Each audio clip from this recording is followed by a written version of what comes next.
اردو صحافت اغیار کے ریشہ دوانیوں اور اردو دا حلقے کی بے اعتنائی کی وجہ سے دم توڑ رہی ہے۔ اردو صحافت کو بچانا اردو دا حلقے کی ذمہ داری۔ تہنیتی اجلاس سے محمد نعیم قمر کا خطاب۔ ضلع نظامات کے الیکٹرانک میڈیا اور پرنٹ میڈیا میں شاندار کارکردگی کا مظاہرہ کرنے والے سینئر جرنلسٹ محمد نعیم قمر ایڈیٹر عوام ٹی وی کو MTJ کی جانب سے تہنیت پیش کی گئی اور ان کی طویل صحافتی خدمات کی ستائش کی گئی۔ اس موقع پر محمد نعیم قمر نے اپنے خطاب میں کہا کہ دور حاضر میں صحافت نے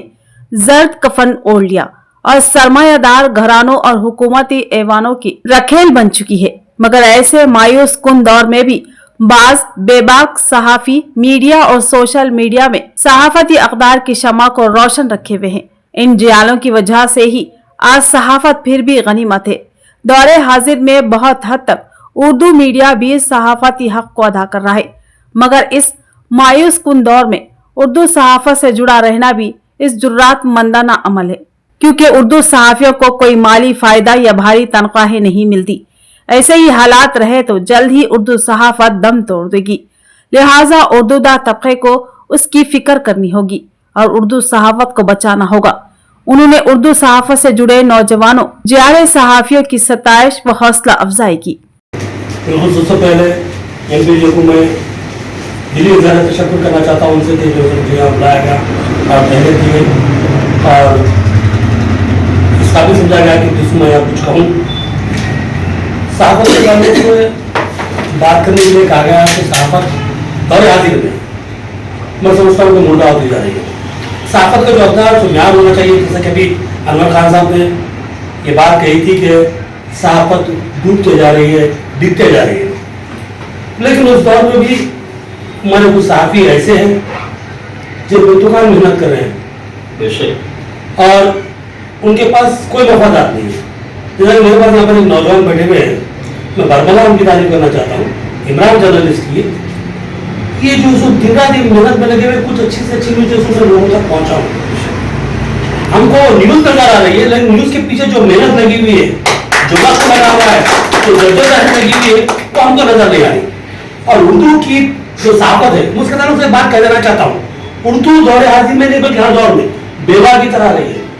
یتیم بچے کی طرح رہی ہے، اس کا کوئی پرسان نہیں۔ بالخصوص المیہ یہ ہے کہ اردو کا طبقہ خود اردو کو نظر انداز کرتا ہے، اردو صحافت کو نظر انداز کرتا ہے۔ میں گزشتہ 28 سال سے صحافت سے جڑا ہوں، 28 سال میں نے ملازمت بھی کی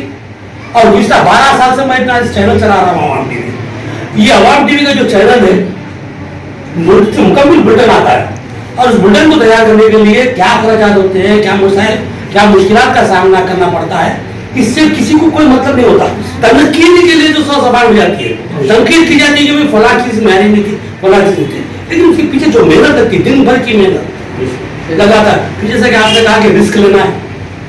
جدوجہد کرنا ہے تو کریں۔ اور اردو کے لیے کوئی جو سرمایہ نہیں، جیسا کہ بڑے بڑے جو گودی میڈیا جن کو آج کہا جا رہا ہے، کروڑوں کی مالی منافت ہے ان کے لیے، لیکن اردو چینلوں کے لیے جو 1 روپے کی امداد نہیں ہے۔ جب اس تعلق سے اردو صحافت بات کرتی ہے تو ان کے نام سے بات کر دیتے ہیں کیا ہے بھائی ان سے مانگتے رہتے ہیں،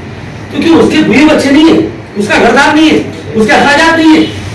تو یہ چیزوں کو سمجھنے کی ضرورت ہے۔ خیر ہم تو پوچھتے نہیں اور ہم کو انشاءاللہ اللہ تعالیٰ توفیق بھی نہ دے، لیکن یہ جو حقیقت ہے بہت سے بچے کام کر رہے ہیں، جیسے کہ نوجوان سوشل میڈیا میں جو آ کے محنت کر رہے ہیں ان کے بھی اپنے اخراجات ہوتے ہیں، جو چینل میں چلا رہے ہیں ان کو بھی اپنے اخراجات ہوتے ہیں، تو اس چیز کو سمجھنے کی ضرورت ہے۔ اردو دار طبقے کی اس وقت ضرورت ہے کہ جو اردو صحافت کو بچائے، ورنہ پھر آگے چل کے جیسا کہا کہ جو جب مایوسی کی جگہ رہیں گی، صحافت ختم ہو جائے گی، اردو صحافت اس کو زندہ رکھو۔ ہم اپنے اور عمر کا جو دور مکمل کر چکے ہیں، آگے کی نوجوان نسل ہے پھر اس طرف آئے گی یا نہیں آئے گی، یہ جو ابھی کہنا مشکل ہے۔ جیسے کہ انور خان صاحب نے مایوسی کا اظہار کیا، اسی مایوسی کا میں بھی اظہار کر رہا ہوں، لیکن ہم تو ڈٹے ہوئے ہیں، میں چھکا نہیں، میں دبا نہیں، کہیں چھپ چھپا کے کھڑا نہیں، جو ڈٹے ہوئے ہیں محاذ پر مجھے ان صفوں میں تلاش کر، تو ہم لگے ہوئے الحمدللہ اور لگے رہیں گے جب تک بھی ہماری صحت اور عمر ساتھ دے گی، انشاءاللہ اس خدمت میں لگے رہیں گے۔ مجھے خوشی ہوئی کہ جن نوجوانوں کے ساتھ مجھے تہنیت پیش کی گئی